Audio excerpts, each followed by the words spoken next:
பிள்ளைகள் சம்பந்தமான விஷயங்களில் முடிவெடுக்கிறதுக்கு உகந்த மாதமாக இருக்கும். புத்திர பாவத்தில் தான் கிரகங்களுடைய தொடர்பு அதிகமாக இருக்கிறது. மாதக்கோள்னு சொல்லக்கூடியது.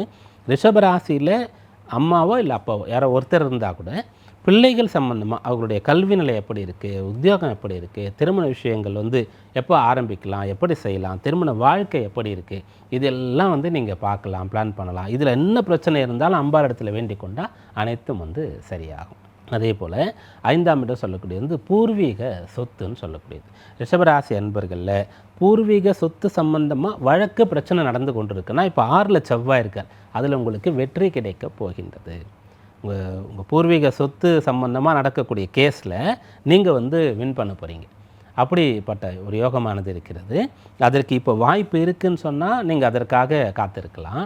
இப்போதைக்கு அதெல்லாம் முடிகிற மாதிரி இல்லைன்னு சொன்னால் யாரோட கேஸ் நடக்குதோ அவங்களோட உட்காந்து சமரசம் பேசுவதற்கு வாய்ப்பு இருக்கிறதா என்பதாக நீங்கள் பார்க்கலாம்.